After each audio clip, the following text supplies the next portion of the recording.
Well, I know you're quite familiar with what is playing out across the country. Let's begin with the latest within the time we have. And two things broadly. First, how did you receive the news of they say he died in captivity, whether he was bitten by a snake or he died of natural causes? That is left to the people that are responsible to be clear with us. Also, how his body was collected or received by the family is another kettle of fish. But what do you make of this height of assault on our national sovereignty, if you will?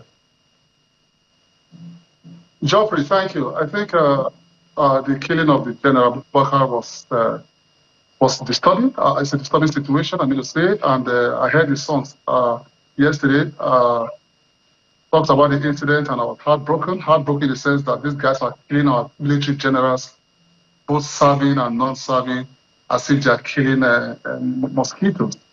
A general is not even meant to die in the battlefield. A general is not even meant to be killed in the battlefield. Generals are supposed to make the enemy of the state die in the battlefield, die in a hostile environment. But here we have brigadier generals, major generals being killed by terrorist group, and the military headquarters is okay with it. I don't know, because in the early days when you kill a soldier, the least soldier, when you kill a soldier, that town will be fumigated. So I expect the military to go all out and fumigate this environment. They need to go and wipe out these guys from this environment.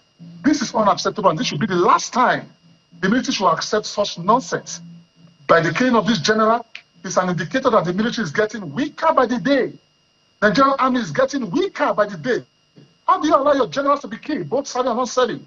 And every retired general must be protected from all nooks and crannies of the country for putting his life right from his youthful age to serve this great country. He must be protected after service.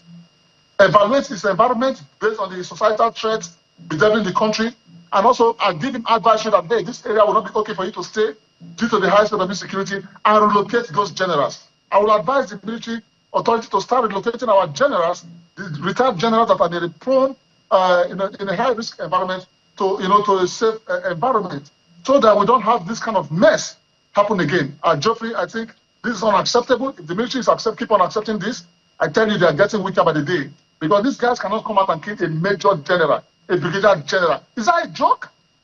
It's not done anywhere. Generals are not meant to die like chicken.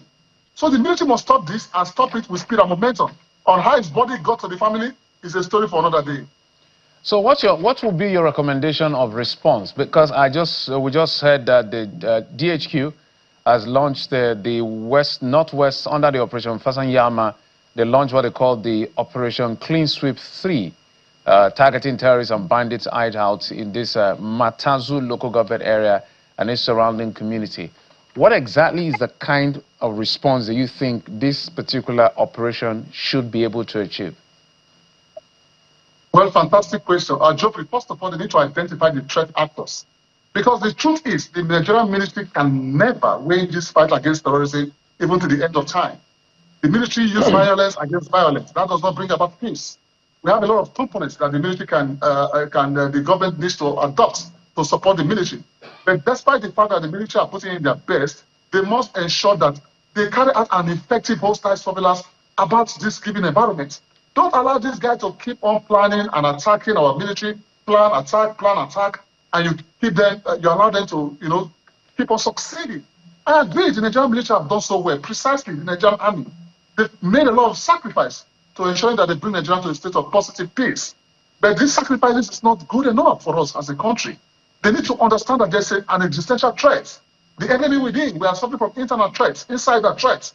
For them to succeed in this, they need to carry out a hostile surveillance of all the hotspot area within this country. It's an assessment. Hey guys, get some guys, if it's possible for them to establish another battalion that are solely responsible for hostile surveillance. Go after these guys, locate where they are, take the battle to these guys, take the war to them.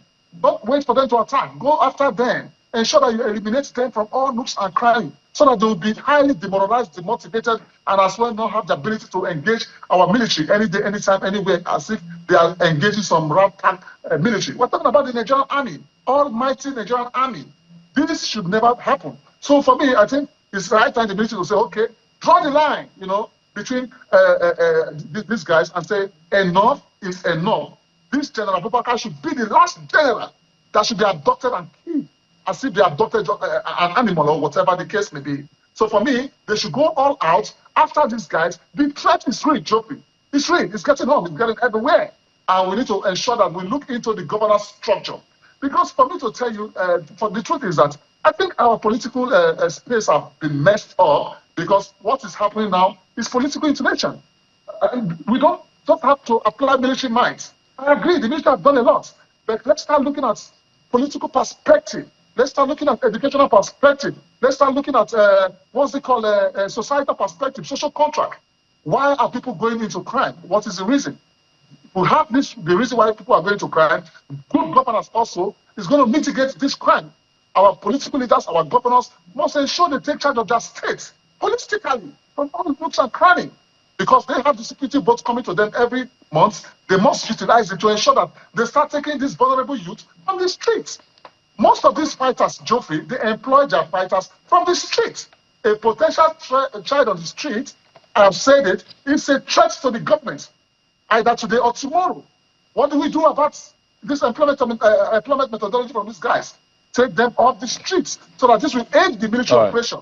If the military keep on engaging these guys and there is no political response from governors' perspective, from a societal perspective, even our environment, the military will keep on laboring, and this labor might seem to be as if they are laboring in vain. But they are not laboring in vain. We appreciate their sacrifice, but they must ensure they have an effective force protection mechanism in place to make sure they protect those who sworn an allegiance to protect the territorial integrity of this country. That's all we owe the military. Protect those who sworn an allegiance to protect this country, so that they will not be killed like animals. As we're going to wind down, Mr. Osajie, well said. I know we had a conversation with an economist, Roman Osajie. He drew a correlation, a clear data-driven data analytics of how poor investment in education has landed us where we are, did a comparative analytics across Africa. So I have the data, I have the report here with me.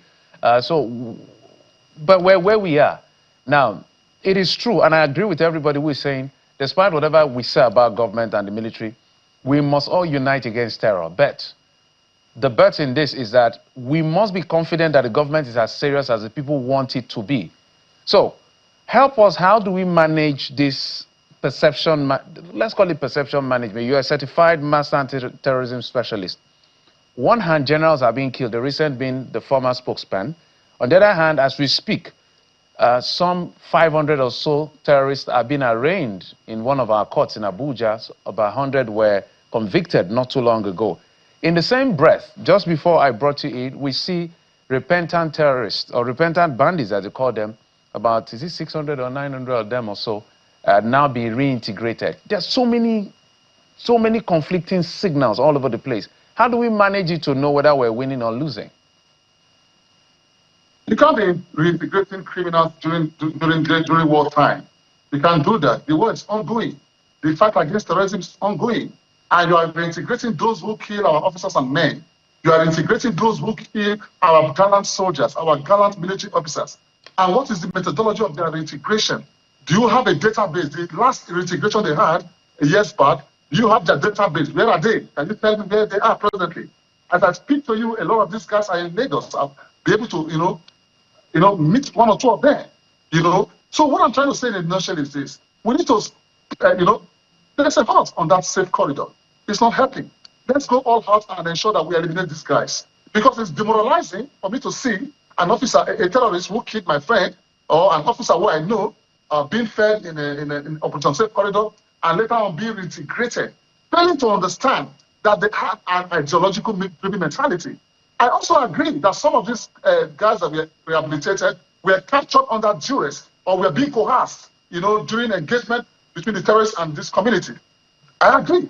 But the filtering process is very important. We need to understand, how do you filter them? Because somebody you capture or you capture during engagement come and say, oh, I surrender, and the next thing you are integrating him, that's an error.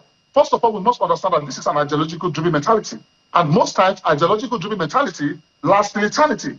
What are these guys fighting for? That's what I'm asking. I've been asking, no question, no answer. What are they fighting for? So for me, I think we should place a halt on this Operation Safe Corridor, and the military should start sweeping out these guys from all nooks and crannies. Somebody says, are you going to kill all the terrorists because they are fighting against the country? If you leave anyone, that person will kill you. So I advise that we should wipe them off from our territory or if they are ready to surrender, let them surrender willingly and Okay. see what the military or the government can do with these guys. But I tell you, it's a messy situation, and it's putting us on a negative situation globally. And I tell you, this is unacceptable. We must go all out. And as well, Geoffrey, set out the internal threats. We have some modes within this service in the military all area. Information management is very essential. If we don't manage it, our military will keep on laboring and laboring in vain. And so, so it is, Geoffrey. Dickson Osajie, well said. Global security analyst, certified master, anti-terrorism specialist, and the MD, Debris Protection Services Limited. Thank you for coming on the program. We appreciate it. Thank you for having me, and condolences to the family of the general.